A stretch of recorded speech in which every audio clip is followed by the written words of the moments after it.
We're on Catch the Eye. I've got Peter Skinner and then Liam. All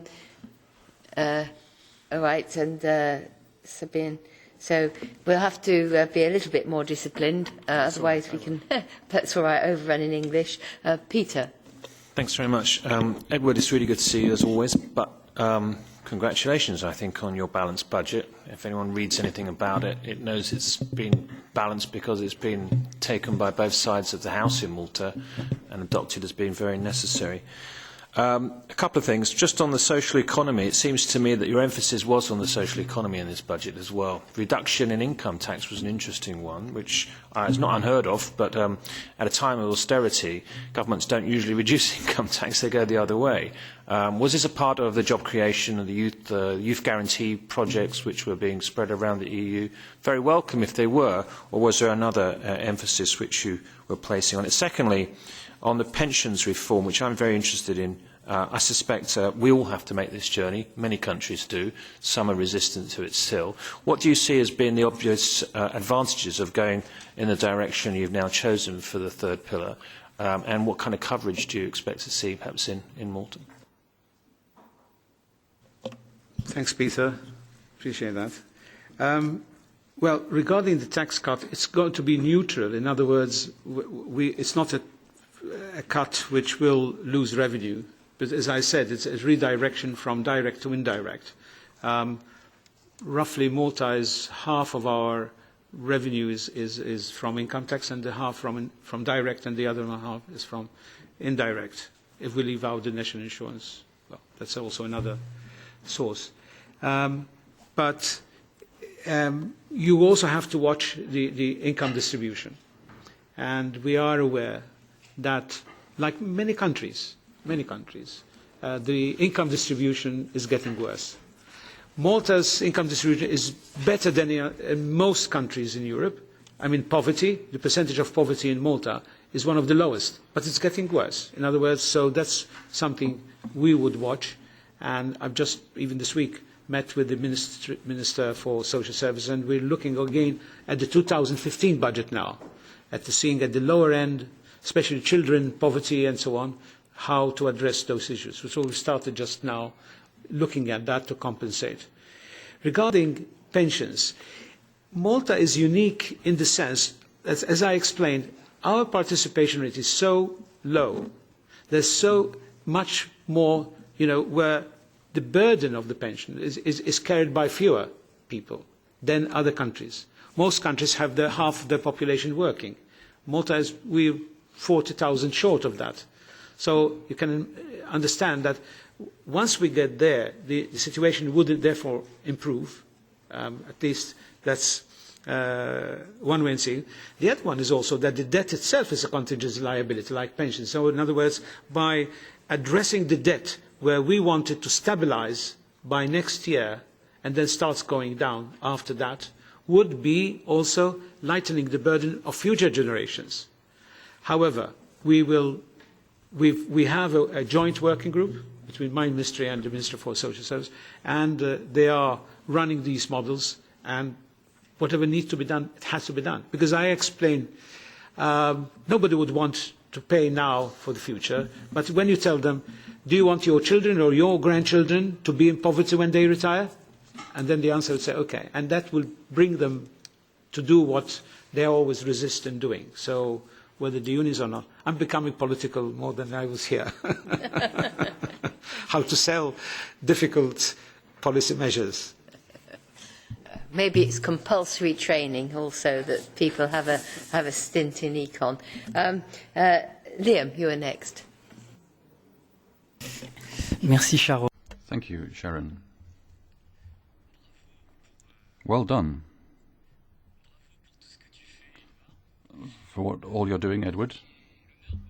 I have the honour to have the statistical dossier which you left behind. I have a problem with the Commission.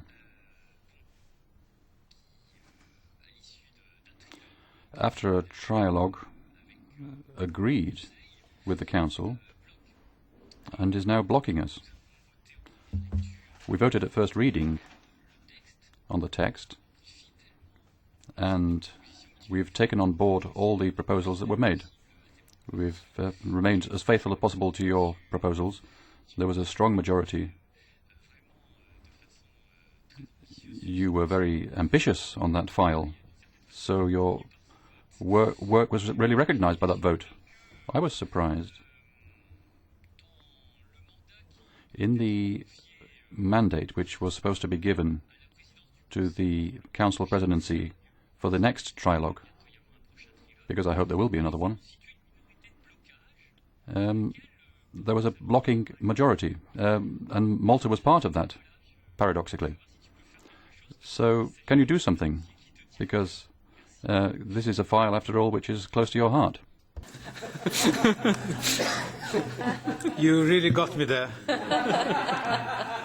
And this is definitely, actually I inquired and I said, but there's the position of Malta. I said, yes, there's a position, but now I'm the policy maker.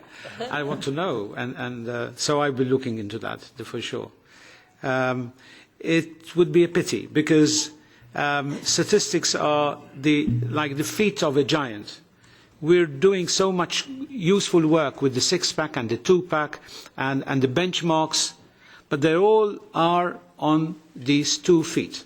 And as we say in English, if a giant has a feet of clay, it will crumble. And statistics are those feet. They have to be strong.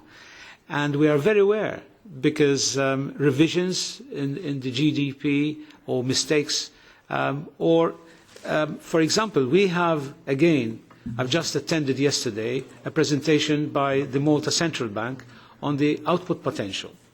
We're seeing the output potential growing, while the Commission, for some reason, seeing it falling. And we found out that the participation rate projections were falling. It was ridiculous because our female participation has been growing over the last 3 years. We have got boosting measures to increase it, and it would be ridiculous to see it going down. So these are technical but very useful. And the independence of the agencies and Eurostat are so important because that's how they get the respect. And I had to pass through that in my own country. A mistake was found and I had to inquire as a minister, but at the same time keeping my distance. We have a regulatory authority, the Malta Statistical Authority, which is doing very good work, so they got the consultant and so on. So definitely I will see what needs to be done. I will support it, and speaking both to Eurostat if need be and the Council, whereby we just hope that an important document like that will finally find some agreement, and I will assist you there in that manner. Thank you very much. Now we have a mole in the council. This is very good. It's not for the first time that we have discovered that the member states have tried to block what they, if you like, gave away in the budgetary frameworks in statistics. We had the same problem in ESA 2010, but we prevailed in the end.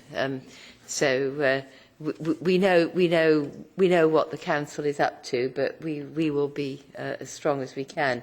The last question, Sabine. Thank you, Sharon. It's my turn, Edward, to welcome you. I'm glad to see you today. As an old neighborhood colleague, when we discussed several times, first of all, let me to congratulate for the innovative solution you have found when you created the budget, and 2 times actually you have this.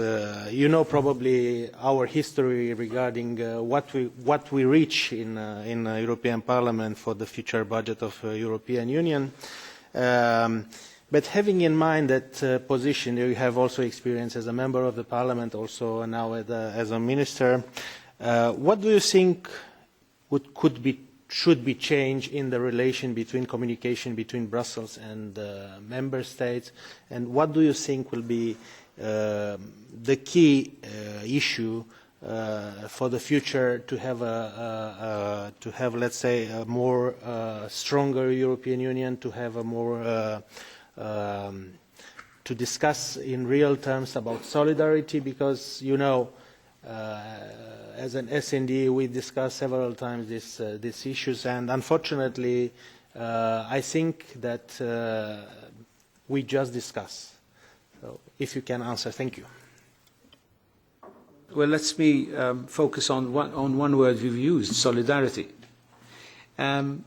People in countries like Malta, they get confused because on one hand they are told that, for example, when it comes to helping the ESM or the FSF, other member states through that fund in the Eurogroup, whether it's Greece, whether whoever needs them, we contribute freely. We know they are passed through Parliament with overall majority, with consensus between the two sides, and Malta is giving, either by accident or by the formula, more than any other member states. We give 3.3% of our GDP. We have given 3.3% of our GDP towards these temporary and permanent funds. Now, if one were to ask why this happens, it's just the same reason why we are in a bigger group in the European Parliament. There is a formula where there is like a bottom, but there's also a ceiling. And sometimes it works in favour, as in the European Parliament, where we are well represented for our size. But on the other hand, we got the other end of the stick regarding this contribution. But then when you come, say, to immigration, with burden sharing, we feel isolated. You know, I mean, migrants are coming because they're seeking a future, refugees seeking a future, or escaping from the peril back there, and risking their lives. We know what's happening. It's total abandonship. It's not just for Malta, but also for these souls which are being lost at sea. This is one of the biggest scandals. So, on one hand, solidarity is meant one thing. On the other, solidarity could mean another. And these puzzles would, contribute towards lack of interest when elections come. Or, luckily, Malta is has the highest participation, but we may not find that in other countries. So, Malta is no different from any other country. This lack of this distance cannot be bridged somehow, and it's very surprising because, given the crisis, it would have been an opportunity to get more together to help, but we are not yet seeing it there. But in conclusion, I think we have to be positive. We've got a lot of ambitious plans before us. We might not understand each other. What we dislike is this one-size-fits-all. I'm not saying small countries are a special case, so that we get something, but definitely they are a different. I was reading the papers yesterday that the female brains and the male brains are wired differently. So at least this is what came out. They didn't compare better or worse. They said wired differently. But again, small countries and big countries are wired differently, and they cannot fit in the same. The volume of what is expected of us, whether it's statistics or files and so on, is enormous. So, and some small countries or islands are offshoots of other mainlands, but in our case, we are a state, a member state. So we get the same treatment like Germany, and we have to stand there and cope. So I think, hopefully, we would try to understand that we'll be a bit flexible when it comes to treating countries. Especially now, with 28, can you imagine, the Commission is faced with 28 budgets.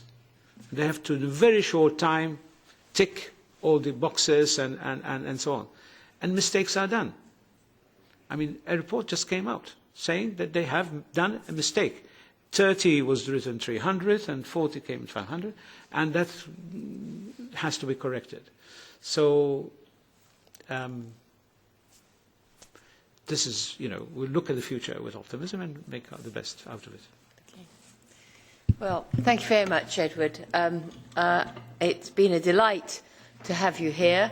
I certainly would wish that it was compulsory that everybody had to be an ECON member before they were allowed to be a finance minister, because you have been able to present things in a way that shows you remember how to have a grasp of the problems across member states of different sizes, and I think that this has given us also valuable insight into what it's like on the other side. So many thanks, and we hope to have you again. Thank you. Thank you. Bye.